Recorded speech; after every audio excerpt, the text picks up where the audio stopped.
શ્રીમદ ભગવદ્ ગીતા પર આપણે આ પહેલા 13 ચર્ચાઓ કરી લીધી અને તેમાં આપણે આના પહેલાની ચર્ચામાં આપણે જે શ્લોકોની આવૃત્તિ કરીએ છીએ ધ્યાન સંબંધી અને મહાત્મ્ય સંબંધી એના વિસ્તારથી એનો અર્થ જાણવાનો પ્રયત્ન કર્યો હતો અને પ્રથમ અધ્યાયની ચર્ચા સમાપ્ત કરી હતી અને અર્જુન વિષાદ યોગ એટલે વિષાદ પણ મનુષ્યના જીવનમાં કેવી રીતે યોગ બની શકે છે જો ઈશ્વરની શરણ લેવાથી એની ચર્ચા આપણે કરી હતી દ્વિતીય અધ્યાયની ચર્ચા આપણે શરૂ કરી હતી અને છેલ્લા 3 ચર્ચાઓમાં આપણે જોયું કે સ્વામી વિવેકાનંદ કહે છે જે આખા ભગવદ્ ગીતામાંથી માત્ર એક જ શ્લોકને તમારે જો એક જ શ્લોકમાં આખો ભગવદ્ ગીતાનો સંદેશ આવી જાય છે ક્લેદ્યમ સ્મગમ પાર્થ નૈત્વતિ ઉપપદ્ધતે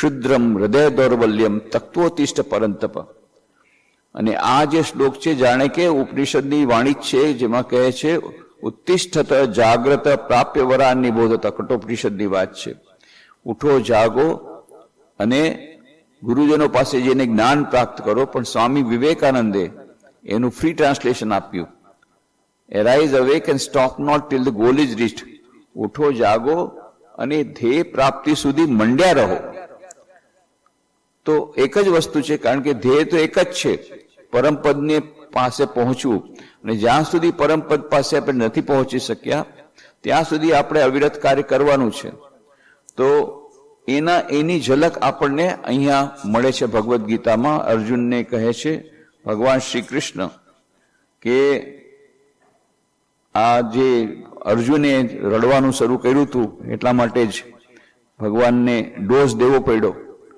શોક થેરેપી દેવી પડી કે અત્યારે અજ્ઞાનથી આવૃત થઈ ગયો છે અને કાયરતાથી આવૃત થઈ ગયો છે અર્જુન એટલે જે એક મહાન મનોવૈજ્ઞાનિકની જેમ ભગવાન શ્રી કૃષ્ણે શોક થેરેપી આપી એવા શબ્દો વ્યવહાર કર્યા કે જેથી એ અર્જુન બેબાકડો થઈ જાય છે અને પછી એનું રિઝલ્ટ શું થાય છે એનું રિઝલ્ટ એ આવે છે કે અર્જુન થોડોક ડાયો થાય છે થોડુંક એનો અહંકાર પહેલા તો બહુ જ વિચલિત થઈ જાય છે પછી એને લાગે છે કે ભગવાને જે વાત કરી તો સાચી છે કે હૃદયની તુચ્છ દુર્બળતા મારામાં આવી ગઈ છે પહેલા તો શું કહેતો હતો એ કે છે મારામાં કોઈ દુર્બળતા નથી બલકી તમે આ યુદ્ધ કરાવો છો બરાબર નથી પેલા બીજાની વાત કરતો હતો કે આપણે યુદ્ધ ન કરવું જોઈએ એના માટેનું મોટું પ્રવચન એણે આપી દેલું હતું અહિંસાની વાતો કરીને કે એનાથી યુદ્ધ કરવાથી શું શું ગેરલાભો થશે એ બધું જણાવ્યું હતું ભગવાન શ્રી કૃષ્ણ પકડી પાડે છે કે આની પાછળ આની કાયરતા છે પણ આપણે એમ જ કરીએ છીએ કે આપણે પોતાની વીકનેસ આપણે જણાવતા નથી આપણે એનું બીજું કારણ આપી દઈએ કે શા માટે આપણે નથી જઈ રહ્યા કોઈ જગ્યાએ કે શા માટે આપણે આ કામ નથી કર્યા કે અમે તો કરી શકીએ છીએ બહુ સારી રીતે કરી શકીએ છીએ પણ એ બરાબર નથી આવી રીતે આપણે બહાનાબાજી કરીએ છીએ તો ભગવાન શ્રી કૃષ્ણ પકડી પાડે છે કે જે અર્જુન પોતે જ કહે છે કે આ લોકો આતતાઈને મારીને શું ફાયદો અરે શાસ્ત્રમાં કહ્યું છે કે આતતાઈનો વધ કરવો જોઈએ જેમ આજના આતંકવાદી એ આતતાઈ જ છે જે વગર મફતે કોઈને નડતા હોય ને મારી નાખતા હોય વગર કારણે મત એટલા માટે કે કોઈ એક વિશેષ ધર્મના છે એટલા માટે તો પછી તો એ આતતાઈ જ થયા એ આતંકવાદી પણ અને એટલે ક્ષત્રિયનું જેમ એ સ્વધર્મ છે આતતાઈઓનો વિનાશ કરવો કેમ જરૂરી છે કે નહીં તો સમાજમાં લોકો કેવી રીતે રહી શકશે જો રાજા રક્ષા નહીં કરે સમાજના લોકોની દુષ્ટ લોકોથી તો કેવી રીતે રહી શકશે ત્યાં એટલે આતંકવાદીઓ પ્રત્યે કુણી લાગણી બતાવવી અથવા આતતાઈ પ્રત્યે નરમ વ્યવહાર કરવો એનો અર્થ એક જ થાય છે કે આતતાઈઓ જેના પર અત્યાચાર કરી રહ્યા છે એના પ્રત્યે આપણે ક્રૂર વર્તન કરી રહ્યા છીએ કારણ કે આપણે એને ન્યાય નથી આપી રહ્યા એ લોકો બિચારા લોકોને કોઈ કારણ વગર એ લોકો મરી રહ્યા છે એટલું ભોગવી રહ્યા છે દુઃખ અને છતાંય આપણે અહિંસાનું નામ આપીને અને કરુણાનું નામ આપીને મર્સીનું નામ આપીને આપણે જો એને ન એક્શન લઈએ જ રાજા, અત્યારે જેમ યુદ્ધ થાય છે, હવે યુદ્ધ થાય છે ને શરૂઆત કોણે કરી? શરૂઆત તો આતતાઈઓ આવી રીતે આતંકવાદીઓ આવીને આટલા લોકોને મારી નાખ્યા એટલે એક્શન લેવું પડે. તો કોઈ દિવસ આપણે એક્શન લીધું નથી.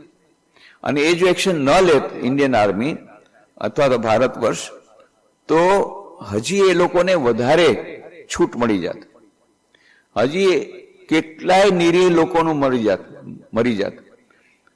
પણ આ આતતાઈઓને મારવા, આતંકવાદીઓને મારવા, આતતાઈઓને મારવા એ એક જ છે. પહેલાના જમાનામાં આતતાઈ હતા, આજના જમાનાના એક એની જ એક પ્રકાર આતંકવાદી, જે વગર કારણે બીજા ઉપર અત્યાચાર કરતા હોય. અને એટલા માટે જે વાત કરી છે ત્યાં સ્વામી વિવેકાનંદે કે એક શ્લોકમાં આખો ગીતાનો સારાંશ આવી જાય છે. અને આનો તમે જો પ્રચાર પ્રસાર કરી શકો તો આખા વિશ્વમાં 3 દિવસમાં આખું બદલાઈ જશે. એની બધી આપણે વાત કરી. અને આ જે ભગવાન શ્રી કૃષ્ણે એક હેવી ડોઝ આપ્યો, એનાથી શું થયું? એનાથી થોડુંક અર્જુનમાં ચેતના આવી. અને પછી એટલે કે એને એટલું તો થઈ ગયું કે ભાઈ આ વાત તો એણે જે કીધી કે હૃદયની તુષ્ટિ દુર્બળતા દૂર કરો, એ દુર્બળતા આવી ગઈ તો એ વાતનો સ્વીકાર કરવો પડે છે ને, એ વાતનો સ્વીકાર કરવો પડે. પણ છતાંય હજી એની વાત છોડતો નથી. આવી રીતે જ્યારે એમ કહ્યું કે ટોનિક આપ્યું, મોટું ટોનિક, શોક થેરેપી, એટલે થોડુંક વધારે સુસંગત રીતે શ્રી કૃષ્ણ કહે છે અર્જુન ઉવાચ 4થા શ્લોકમાં, કથમ ભીષ્મહમ સંખ્યે દ્રોણમ ચ મધુસૂદન ઈશુભી પ્રતિયોત્સ્યામી પૂજાર્હા વરિસૂદન. અર્જુન કહે છે, હે કૃષ્ણ, ભીષ્મ અને દ્રોણ જેવા યુદ્ધમાં હું બાણ કેવી રીતે મારી શકું? એ સૌ મારા માટે પૂજા યોગ્ય છે. હવે બીજું એનો એક બીજું બહાનું કાઢે છે કે તમારી વાત સાચી છે કે મારામાં હૃદયની તુષ્ટ દુર્બળતા આવી ગઈ, પણ આ ભીષ્મ અને દ્રોણ જેવા ગુરુજનો ઉપર હું કેવી રીતે હાથ ઉપાડું? હું કેવી રીતે બાણ મારી શકું? તો અને પછી શું કહે છે? ગુરુન હત્વા હિ મહાનુભાવાન શ્રેયો ભોક્તુમ ભૈક્ષમપીહ લોકે હત્વાર્થ કામાસ્તુ ગુરુનિહૈવ ભુંજીએ ભોગાન રુધિર પ્રદિગ્ધાન. લ્યો, મારા પૂજ્ય વડીલોને ધણવા કરતા મારા માટે ભીખ માગી નિર્વાહ કરવો સારો છે. ભીખ માગવાની વાત કરે છે, ભિખારી બનવાની વાત કરે છે કે હું ભિક્ષુક થઈ જઈશ. કારણ કે ભગવાન શ્રી કૃષ્ણે એને કીધું હશે કે ભાઈ તું વડીલોને મારીશ નહીં, માન લ્યો. તો વડીલો તો સામેની ચેચમાં છે. અને એમાં પણ બહુ સરસ વાત આવે છે કે આ જે વડીલો છે એ દ્રોણ અને જે ભીષ્મ પિતામહ છે એ લોકો બહુ સન્માનનીય વ્યક્તિ, એમાં કોઈ સવાલ નથી.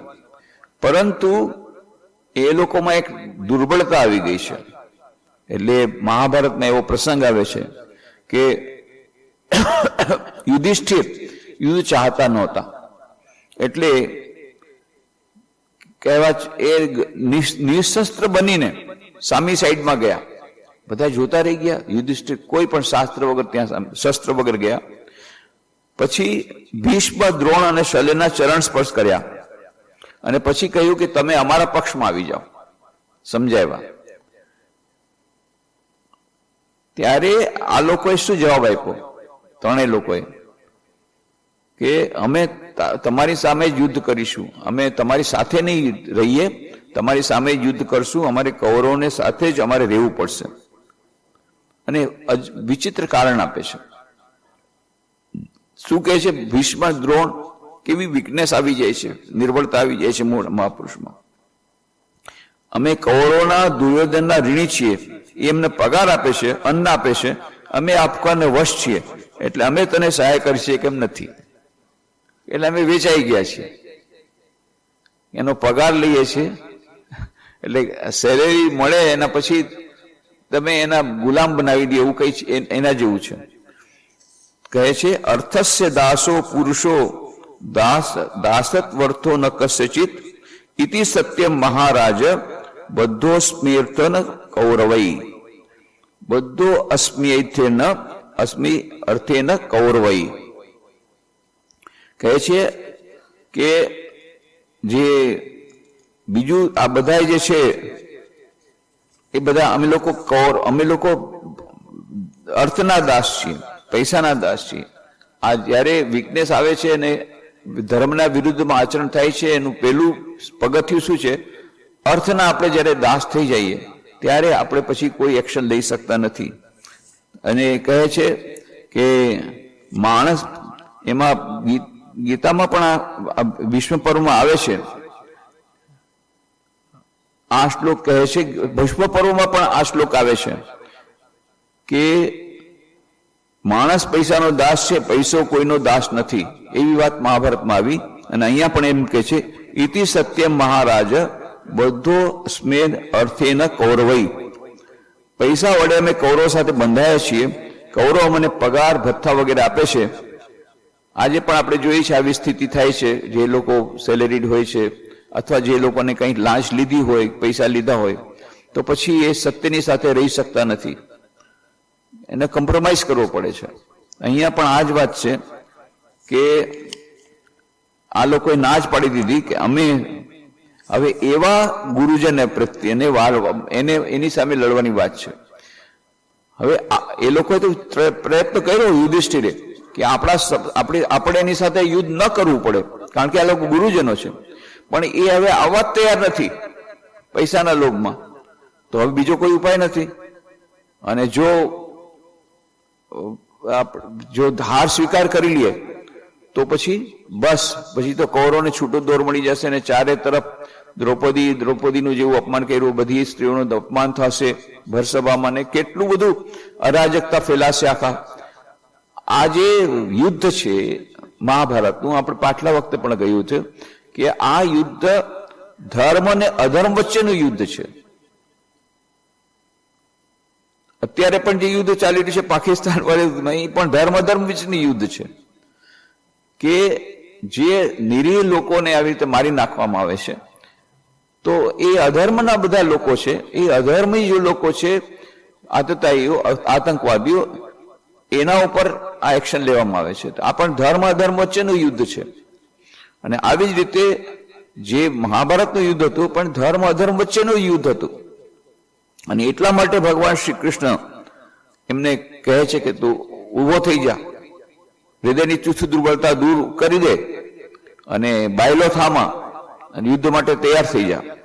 ત્યારે આના મનમાં 2-3 વસ્તુ અર્જુનના મનમાં ચાલે છે. પહેલા તો એને જે મનમાં જે નિર્બળતાથી કોઈ બતાવી જ નહીં, કાયરતા હતી બતાવી નહીં. એણે એટલું જ કીધું કે ના ભાઈ, યુદ્ધ ન કરવું જોઈએ કોઈ પણ હાલતે, જરૂર પડે તો પછી આપણે ભિક્ષાથી ચલાવશું, અમને કોઈ એવી પડી નથી. એટલે એ જે ભ્રમમાં આવી ગયો, પછી હજી થોડાક વખત પહેલા કહે છે કે મારે યુદ્ધ કરવું છે, એટલા માટે જ આવ્યો તો એટલા જ માટે યુદ્ધ કરવા જ. પણ ભરમાઈ જાય છે સામેની સેના જોઈને. 2-3 રિએક્શન આવે છે. એક તો આટલી મોટી સેના, અહીંયા 7 અક્ષોણી હતી, એ લોકો તરફ 11 અક્ષોણી સેના હતી. એટલે એનું પણ સાયકોલોજીકલ ઇફેક્ટ પડે છે કે પછી આપણે જીતશું કે એ લોકો જીતશે. અને પછી સામે આ ગુરુજનોને જુએ છે. અને બીજું કે એના મનમાં આજે કાયરતા આવી ગઈ અને સાથે સાથે એને પાપ લાગશે કે આ ગુરુજનોને મારીને પાપ લાગશે. હવે એ ગુરુજનો અત્યારે આતતાઈનો સાથ આપી રહ્યા છે. જે દુર્યોધન બધા તો આતતાઈ હતો, તો જે આતતાઈઓને સાથ આપે છે એ પણ આતતાઈની જેમ જ મારવાના લાયક છે. માન લો કોઈ કે ભાઈ અમે તો આતંકવાદી નથી, હવે આતંકવાદી કરે એમાં શું કરે? આતંકવાદીઓને જે છાવરે છે, આતંકવાદીઓને જે સપોર્ટ આપે છે, એ પણ મારવાને લાયક જ છે. એટલે જ હવે ભારત સરકારે કહી દીધું, ડિક્લેર કરી દીધું કે આતંકવાદનો જે કોઈ અટેક થશે એને યુદ્ધ માટેની એક પહેલ ગણાશે. પહેલા તો આતંકવાદી જુદા છે, દેશ જુદો છે, એની સાથે કઈ વાંધો નથી. પણ ના, હવે કારણ કે આ કયા દેશમાંથી આતંકવાદી આવે છે, કયા દેશમાંથી એ લોકો તૈયાર થઈ રહ્યા છે, કયા દેશમાંથી એ લોકોને સપોર્ટ મળી રહ્યો છે, એ સમજીને હવે ભારત સરકારે નક્કી કર્યું કે કોઈ પણ આતતાઈનું જે કંઈ અટેક છે એ એમ ગણાશે કે યુદ્ધ માટેની માનો આહ્વાન છે, એમ ગણાશે. તો એટલા માટે આમાં જે કહ્યું કે અર્થના દાસ છે એટલે અમે નહીં આવી શકીએ, એવી રીતે કહે છે મારા પૂજ્ય વડીલોને હણવા કરતા મારે માટે ભીખ માગી નિર્વાહ કરવો સારો છે. લ્યો, કારણ કે ભગવાન શ્રી કૃષ્ણ કહ્યું અરે તું એ લોકોને નહીં માર તો પછી તમે લોકો હારી જશો તો અમારી પાસે કાંઈ નહીં રહે, તમે રહેશો ક્યાં, ખાશો શું? તો કે કાંઈ વાંધો નહીં, ભીખ માગીને ખાઈ લેશો. હજી થોડો ભ્રમ છે અર્જુનને. મારા પૂજ વડીલને હળવા કરતા મારા માટે ભીખ માગી નિર્વાહ કરો સારો છે. પોતાની હેતુ સિદ્ધિ માટે અહીં આવેલા ગુરુને મારીને મારે લોહીથી ખરડાયેલા ભોગો ભોગવવાના આવે. શા માટે ભાઈ તું નથી મારતો? કે મારીને અમે જીતી પણ જઈએ તો જે ભોગ અમે ભોગવશું આ લોહીથી ખરડાયેલા ભોગ એ મારે નથી લેવા. પણ એ પહેલા તો આ બધી વાતો થઈ જ ગઈ છે કે યુદ્ધ કરવાથી આ ખરડાયેલા જ ભોગ મળશે, તો પછી યુદ્ધમાં આવ્યો શા માટે? અને તને ખબર જ છે કે યુદ્ધ ન કરવા માટે, યુદ્ધ ન થાય એના માટે તેને કેટલા પ્રયત્નો કર્યા છે. અને તેમ છતાં અત્યારે માણસ જ્યારે કન્ફ્યુઝનમાં આવે છે ત્યારે અલગ અલગ વસ્તુ કરે છે, અલગ અલગ વસ્તુ બોલે છે. એટલા માટે અર્જુન કહે છે ન ચૈત દિદ્મા કતરન્નો ગરીયો યદ્વા જયમ યદિવાનો જયુ યાનેવ હત્વાન જીવશામહ તે વસ્તિતા પ્રમુખે ધાર્ત રાષ્ટ્ર. કે અમારી સાથે જે ધૃતરાષ્ટ્ર પુત્ર કૌરવ છે સૌ યુદ્ધ માટે સજ્જ, આ પરિસ્થિતિમાં અમારા માટે શું લાભ તેમ નથી સમજતા. જે ન ચેત દિદ્મા કતરન્નો ગરીય, અમારા માટે સૌથી વિશેષ અગત્યનું લાભદાયી શું છે તે મને સમજાતું નથી.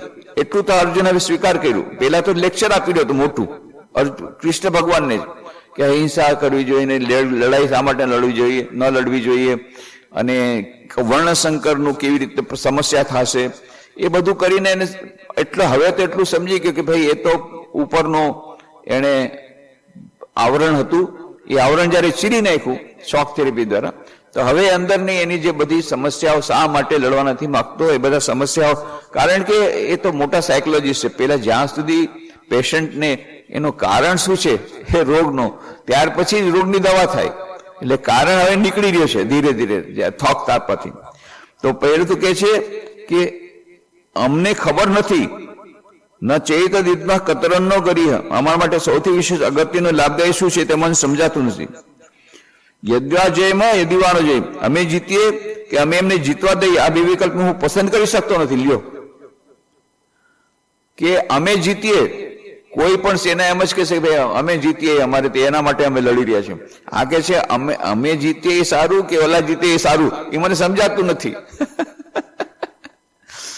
અમે જીતીએ કે અમે એમને જીતવા દઈએ. યાને હત્વાના યદ્વા જયેમ યદિવાનો જયુ, કે અમે જીતવા દઈએ એ લોકોને કે અમે જીતીએ, મને કાંઈ બેમાંથી હું કઈ વિકલ્પ પસંદ કરી શકું નથી. અને શું યાને હત્વાના જીવિષામાં, જેમને હણીને જીવવાની એમને ઈચ્છા નથી, જીવવાની જ ઈચ્છા નથી. અર્જુન કે છે એ લોકોને હણી ગયા પછી મારે શું જીવીને ફાયદો, તો પછી હું મરી જાઉં. જેમને હણીને જીવવાની એમને ઈચ્છા નથી તે વસ્તિતા પ્રમુખે ધાર્ત રાષ્ટ્ર. અંધ ધૃતરાષ્ટ્રના પુત્રો આ કૌરવ અમારી સામે ઉભે છે, તેને સૌને હણ્યા પછી અમારે જીવવા પણ જ નહીં રહે. થોડાક વખત પહેલા કહેતો હતો કે જ્યાં સુધી એ લોકોને મારી નહીં કરે ત્યાં સુધી શાંતિ નહીં મળે. હવે ઊંધું કે છે કે એ લોકોને માર્યા પછી, અરે ભાઈ કે ક્યારથી તને આ કૌરવ પ્રત્યે આટલો પ્રેમ આવ્યો? નાનપણથી તમે લોકો ઝઘડો કરી રહ્યા છો, અને કૌરવે એક પછી કેટલા અત્યાચાર કર્યા એ તને ખબર છે. ખાંડવનમાં ગયા અને ત્યાં આગ લગાડીને ઝેર આપ્યું ને કેટલી રીતે, ને પછી 13 વર્ષનો વનવાસ હજી તો તમે ભોગીને આવ્યા છે. તમારે ને કૌરવ વચ્ચે ક્યારેય બન્યું જ નથી, અને અત્યારે અચાનક કૌરવો પ્રત્યે એટલો બધો પ્રેમ ઉભરાઈ જાય છે કે એના વગર અમે જીવી નહીં શકીએ. વાહ રે વાહ, આ માનસિક રોગ છે એનું આ નિશાની છે.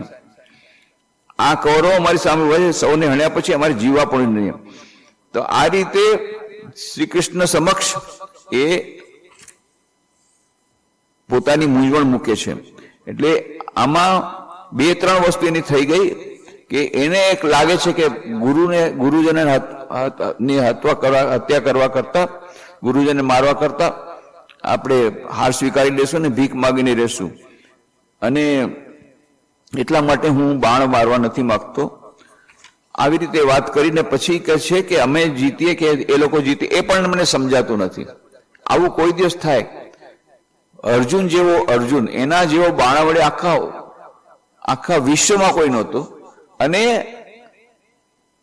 પાંડવો એના ઉપર જ બધો આધાર હતો. પાંડવોનો આધાર એના ઉપર જ હતો કે જે આપણી સાથે અર્જુન છે પછી શું. અને અર્જુને કીધું તું પણ ખરું એકવાર કે હું પોતે એકલો જ આ બધાને સમાપ્ત કરી દઈશ, એવું એકવાર પેલા કહે છે, મહાભારતમાં આવે છે.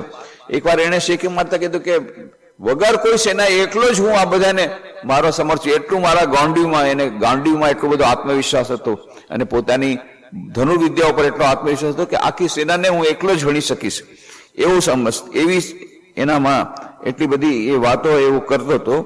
અને હવે કે છે કે અમે જીતીએ કે એ સામેવાળા જીતે, મને સમજાતું નથી અમારા માટે શું સારું છે.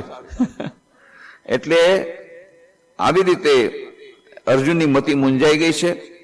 ત્યાર પછી હવે પોતે ઠીક લેવલ પર આવી જાય છે, ગ્રાઉન્ડ લેવલ પર, અને સ્વીકાર કરે છે કે મારી મતિ મૂંઝાઈ ગઈ છે, મને કાંઈ સમજણ નથી પડતી, અને શરણાગત થાય છે. જ્યાં સુધી વ્યક્તિ ભગવાનની સામે શરણાગત ન થાય ત્યાં સુધી ભગવાન એના પર કૃપા કરતા નથી. હવે જયારે અર્જુને કીધું કાર્પણ્ય દોષો પહત સ્વભાવ પૃચ્છામિ ત્વામ ધર્મ સમૂઢ ચેતા યચ્છેયસા નિશ્ચિતમ બ્રૂહિ તન્મે શિષ્યસ્તેહમ શાધિમામ ત્વામ પ્રપન્નમ. દૈન્યના દોષથી, કાર્પણ્ય દોષો, દૈન્ય, કાર્પણ્ય એટલે અતુચ્છતા, દૈન્યના દોષથી મારી જન્મજાત પ્રકૃતિ દબાઈ ગઈ છે. સ્વીકાર કરે છે કે આ દૈન્ય આવી ગયું છે મારા મનમાં, એને એટલે મારી જન્મજાત પ્રકૃતિ દબાઈ ગઈ છે, અને મારા ધર્મ અને ફરજ વિશે હું મૂંઝવણ અનુભવું છું. સ્વીકાર કરે છે. પેલા તો કહેતો હતો કે હું એમ જ સમજુ છું કે આ બધું બરાબર નથી, એના કરતા ભીખ માગીને ખાઈશું, ગુરુજનોને હણવાનું જોઈએ.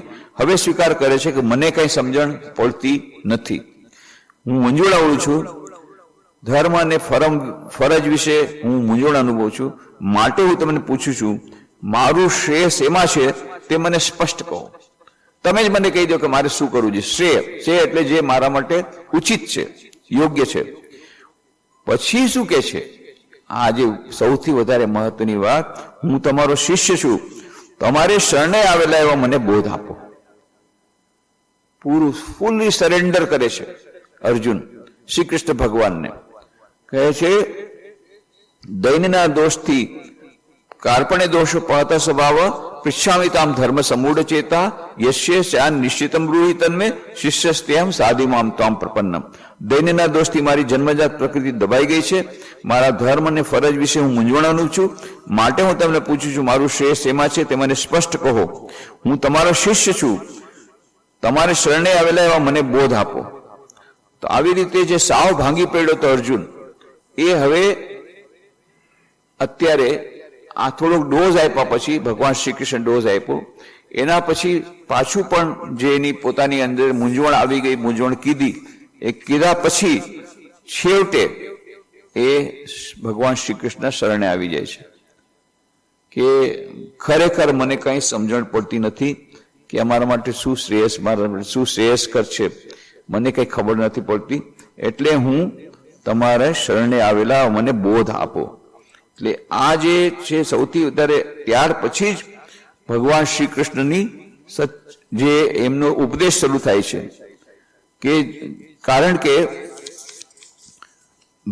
જે અહીંયા જે અત્યાર સુધી એમ કહેતા હતા કે ભાઈ આપણે હિંસામાં નથી જવું, અહિંસાની જ વાતો કરતો હતો ને એ બધું કરતો હતો, તો આપણે કોઈ પણ વ્યક્તિને જ્યારે કોઈ કનડગત થતી હોય તો શું કરવું જોઈએ? એવો પ્રશ્ન શ્રી રામકૃષ્ણ દેવને પૂછવામાં આવ્યો હતો. અને ત્યારે એમણે બહુ સુંદર વાત કરી કે બહુ સુંદર એક વાર્તા કરી. એનાથી સમજાયું કે જો તમને સમજણ ન પડતી હોય તો તમે સામનો નહીં કરો તો તમે મરી જશો. પણ આ તરફ ધર્મ એમ કહે છે કે કોઈના ઉપર આપણે કોઈને ઈજા નહીં પહોંચાડવી, કોઈને હિંસા નહીં કરવાની. અને પછી આ તરફ તમે કહો છો કે તમારે એક્શન લેવાનું, તમારે કાર્ય કરવાનું. એટલું સરસ શ્રી રામકૃષ્ણ દેવે સચોટ ઉદાહરણ આપ્યું. આ આપણા પ્રેક્ટિકલ આપણા માટે બધા માટે છે. દૈનિક જીવનમાં પણ આપણે જોઈએ છીએ કે આપણું ક્યારેક ક્યારેક આપણને કોઈ એક્સપ્લોઇટ કરી રહ્યું છે, કોઈ આપણને દબાવી રહ્યું છે, કોઈ આપણો ગેરલાભ ઉઠાવી રહ્યું છે. ત્યારે આપણે એક્શન લેવું જોઈએ કે નહીં, રિએક્ટ કરવું જોઈએ કે નહીં, ત્યારે આપણે હિંસાને સ્થાન આપવું જોઈએ કે નહીં.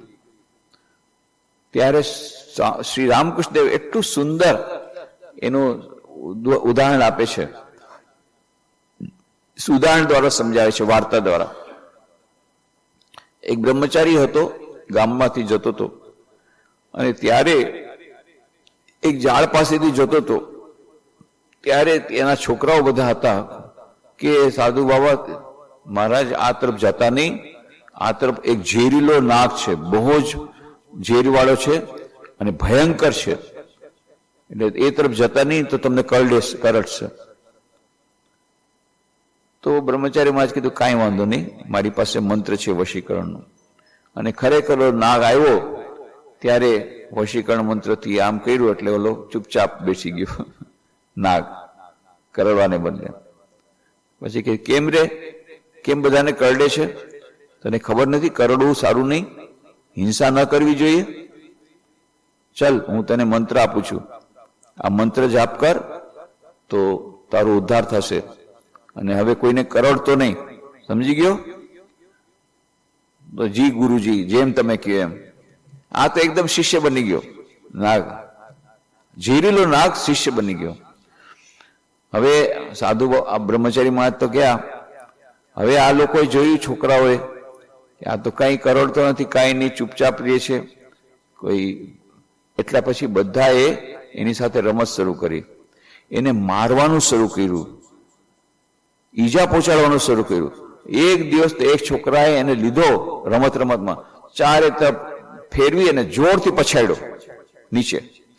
તો એના મોઢામાંથી બધું રક્ત થઈ ગયું બહાર અને એ તો બેહોશ થઈ ગયો. એટલે આ લોકો સમજ્યા કે તો મરી ગયો છે.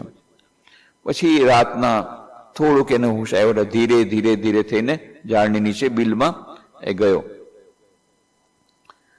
હવે થોડાક વખત પછી બ્રહ્મચર્યમાં પાછા આવ્યા, ઓલો નાગ ક્યાં છે? એ તો કે મરી ગયો.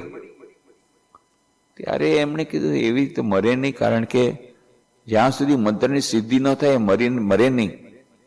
એટલે વિચાર કર્યો, ત્યાં એમણે બોલાવ્યો નાગને. એટલે નાગ અંદરથી ધીરે ધીરે ધીરે ગુરુના દર્શન કરવા માટે બહાર આવ્યો, કારણ કે એકદમ દુર્બળ થઈ ગયો હતો. એટલે પૂછ્યું આમને બ્રહ્મચારીમાં, અરે તારી આવી દશા કેવી રીતે થઈ ગઈ? આટલો દુબળો થઈ ગયો? ત્યારે નાગે શું કહ્યું, હું જરા અત્યારે વધારે ભગવાનનું નામ લઉં છું અને ખોરાક ઓછો લઉં છું, એટલે કદાચ એવું લાગતું હશે. એટલો મને સાત્વિક થઈ ગયો હતો કે ઓલા છોકરાઓએ એને માર્યો તો એ પણ ભૂલી ગયો. એટલે એને યાદ નહીં, એટલો બધો સાત્વિક થઈ ગયો હતો. એને યાદ નહીં રહ્યું કે આવી રીતે મને કહ્યું. એ કે નહીં, યાદ કરતું બીજું કંઈક થયું છે. હા, યાદ આવ્યું. એકવાર આ બધા છોકરાઓ મળી અને મને જોરથી ફેરવો અને જોરથી પછાડ્યો જમીન ઉપર, અને એ જમીન ઉપર પછાડ્યો. ત્યારથી મારે આવી રીતની થયા છે. પણ એ લોકોને વિચારવાનો વાંક નથી. એ લોકોને કેવી રીતે ખબર પડે કે હવે હું કરડતો નથી? તો એનું ઉપરાણું લે છે. એટલો બધો સાત્વિક થઈ ગયો છે કે છોકરાઓનું ઉપરાંત કે એને એ લોકોને કઈ કરતા નહીં, કારણ કે એ લોકોનો શું દોષ છે, એને તો હવે ખબર નથી કે હું કોઈને કરડતો નથી, એટલે એને આવી રીતે મારી સાથે કર્યું. આટલો બધો સાત્વિક થઈ ગયો. ત્યારે પેલા બ્રહ્મચારી મહારાજ કે મૂરખ, મેં તને શું કીધું તું? કે આપે કીધું તું કોઈને કરડવું નહીં, હિંસા કરવી નહીં, એટલે હું અહિંસક હતો. અરે પણ તને ફૂફાળો મારવાની ના પાડી હતી. ફૂફાળો મારવાનો મોટી શીખ આપી છે. આપણે જયારે સમાજમાં હોઈએ, કોઈ આપણું એક્સપ્લોઇટેશન કરતું હોય, કોઈ આપણને આવી રીતે આપણી પાસેથી ગેરલાભ ઉઠાવતા હોય, આપણા અત્યાચાર કરતા હોય, અન્યાય કરતા હોય, તો આપણે એને બદલો નથી વાળવાનો કે એને આપણે હિંસા નથી કરવાની, પણ ઇન્જોર્ડ નથી કરવાનું, કરડવાનું નથી, પણ ફૂફાળો અવશ્ય મારવો જોઈએ. નહીં તો એ લોકો તમને ખાઈ જશે. આ બધા સંસારી લોકો છે એ સારા માણસોને ખાઈ જ જશે. માટે શ્રી રામકૃષ્ણ કહેતા હતા, ભક્તો હોવી તો હોવી, બોકા હોવી કેનો. ભક્ત બનો પણ મૂર્ખ બનોમાં. અને આ પણ મૂર્ખની જેવી વસ્તુ થઈ ગઈ. કોઈ તમને મારે છે ને તમે ફૂફાળો નથી મારતા. ના, ફૂફાળો અવશ્ય મારવાનો, કરડવાનું નહીં. આ એક અલગ સંદર્ભમાં છે કે આપણે ઇન્જરી જો કોઈ આપણી કરવા આવે તો આપણે એની સામે રિએક્શન કરવું જોઈએ કે નહીં, કે સહન કરી લેવું જોઈએ. તો એક વર્ગ કે છે સહન કરી લેવું જોઈએ, અન્યાય સહન કરી લેવો જોઈએ. આપણા ઉપર આપણને કોઈ મારતું હોય તો સહન કરી લેવું જોઈએ, આપણે સામે હાથ આવવું ન જોઈએ. બીજા કેટલાક કે છે ના ના ના, ટીટ ફોર ટેટ, એકદમ એ કરે છે ને જેવી રીતે જે વ્યવહાર કરે છે એને બરાબર એને પાઠ ભણાવવો છે, બરાબર મારામારી કરવી જોઈએ, એકદમ સરસથી મારામારી કરવી જોઈએ. પણ શ્રી રામકૃષ્ણ દેવ વચલો રસ્તો કાઢે છે. ના, હિંસાને સ્થાન નથી આપવાનું જીવનમાં. જે આધ્યાત્મિક લોકો હોય, જે લોકો સાધના કરતા હોય, એ લોકો હિંસામાં ન જાય. પરંતુ એનો મતલબ એ નથી કે તમે ફૂફાળો ન મારો.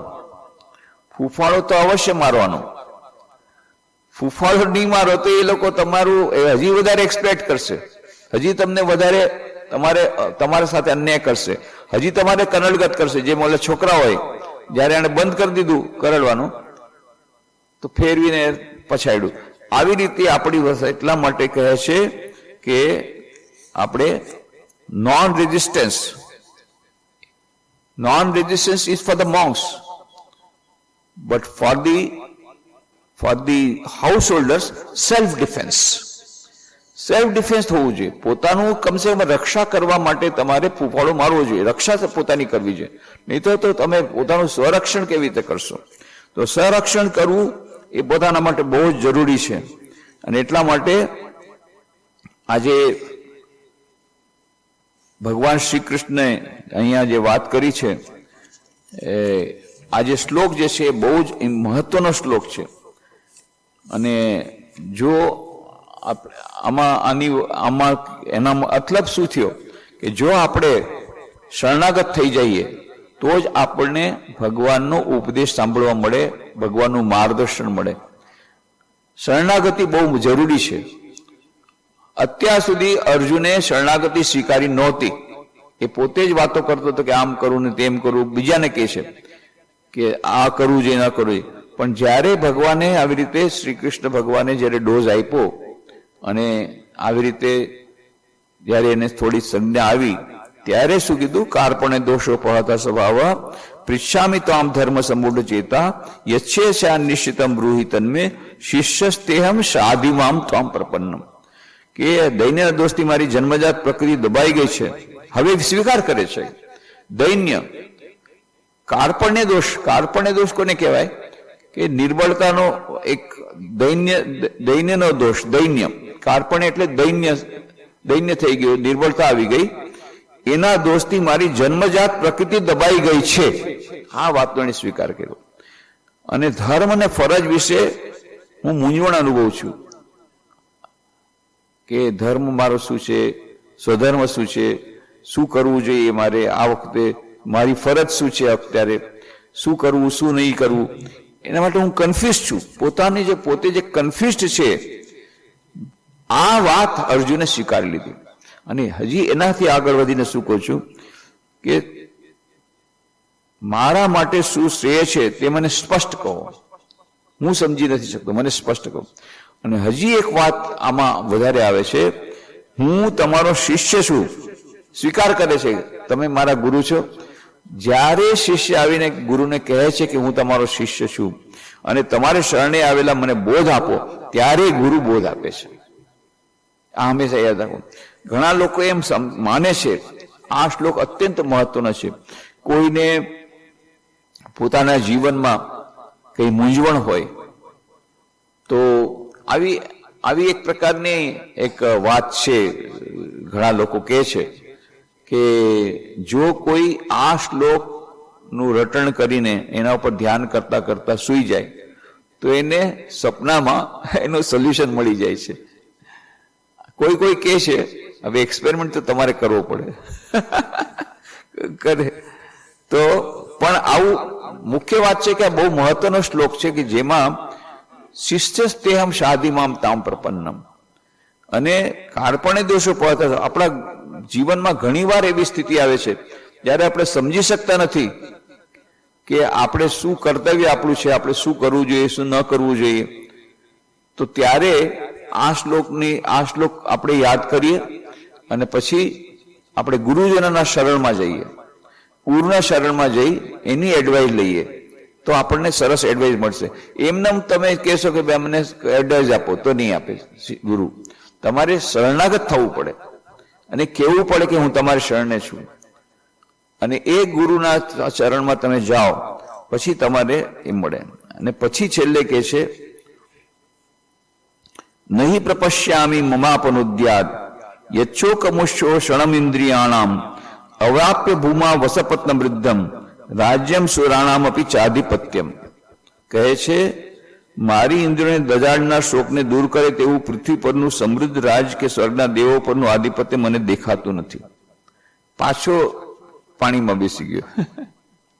પેલા કે છે કે તમે મને માર્ગદર્શન આપો, મારા માટે શું છે શું કરે.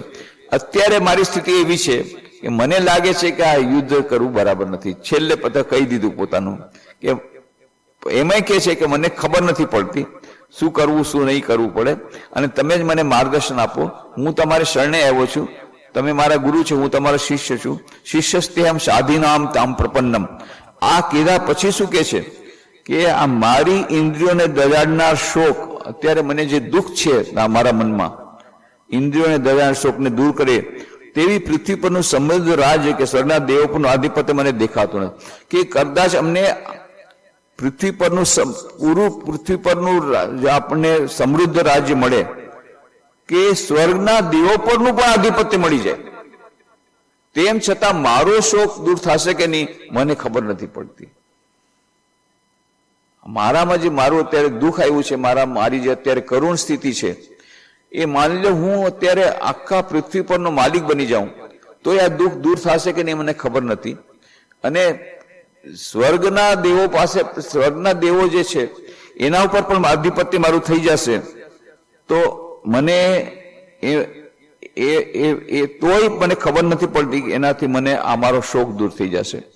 આવી સ્થિતિ જે છે પોતાની એ અર્જુન રજૂ કરે છે. હવે આટલું થયા પછી સંજય ઉવાચ એવ મુક્ત્વા ઋષિકેશમ ગુડાકેશ પરંતપ નયોત્સો ઇતિ ગોવિંદમ ઉક્ત્વા તૃષ્ણમ બભુવઃ. શ્રી કૃષ્ણે આમ કહ્યા પછી અર્જુન બોલ્યો હું લડવાનો નથી, અને પછી રથમાં શાંત બેઠો રહ્યો, બેસી જ ગયો. આટલું બધું થયા પછી પોતાની મૂંઝવણ પર મૂકી એમ પણ કીધું કે હું મને ખબર નથી પડતી શું કરવું છે શું નહીં. પછી એમ કહે છે કે આ બધું રાજ્ય મને મળે પૃથ્વી પરનું કે સ્વર્ગનું, એનાથી પણ મારું તો દુઃખ થવાનું નથી, માટે હું હવે યુદ્ધ લડવાનું નથી. પાણીમાં બેસી ગયો, નીચે બેસી ગયો.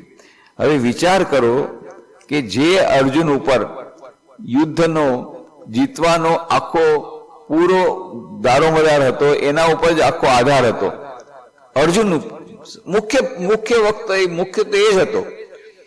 મુખ્ય બાણાવણી એ જ હતો ને, એવો ગાંડીવધારી અર્જુન કે જેનાથી બધા આવી રીતે ડરતા, આખા વિશ્વમાં સૌથી મોટો, એનાથી જે બધા ડરતા, હવે એ પોતે પાણીમાં બેસ્યો કે હું લડવાનો નથી.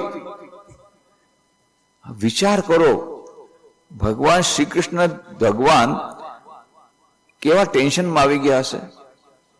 આ તરફ બંને આર્મી શરૂ થઈ ગઈ છે, બંને સેનાઓ આમસામી આવી ગઈ છે, શંખ ફૂંકાઈ ગયા છે, યુદ્ધ માટેના શંખ ફૂંકાઈ ગયા, અને સૌથી મોટામાં મોટો જે સૌથી વધારે જે સશક્ત એવો સેનાપતિને બરાબર જ એને કહી શકાય, સેનાપતિ પણ વધારે કહી શકાય જેને, એ પોતે કે છે હું યુદ્ધ નહીં કરું. લ્યો, હવે તમે શું કરશો?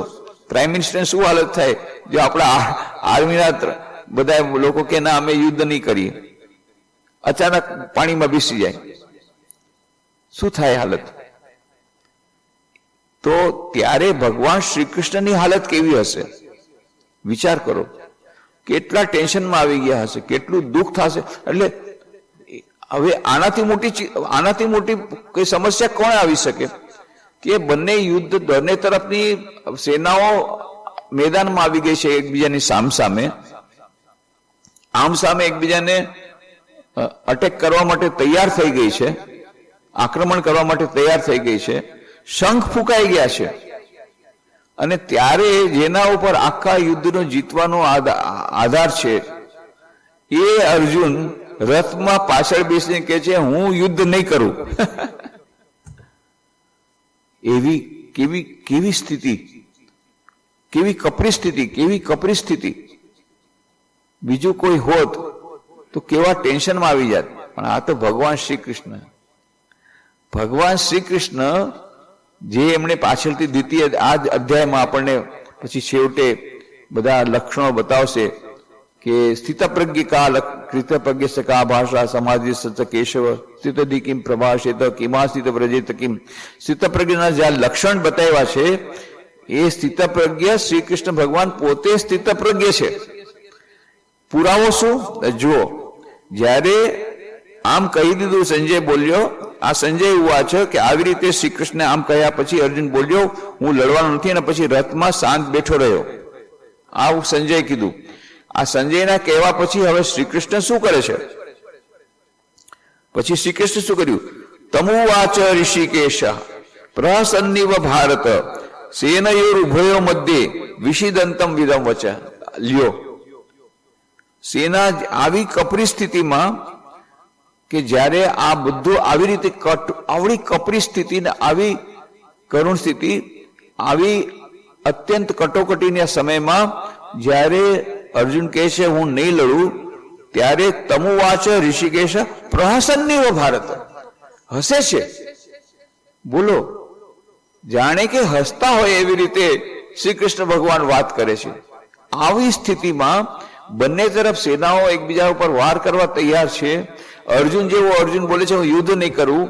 આવી કઠિન પરિસ્થિતિમાં પણ ભગવાન શ્રી કૃષ્ણ ઉપર કોઈ અસર નથી, નો ટેન્શન, અને ઉલટાના હસે છે, જાણે કે હસે છે.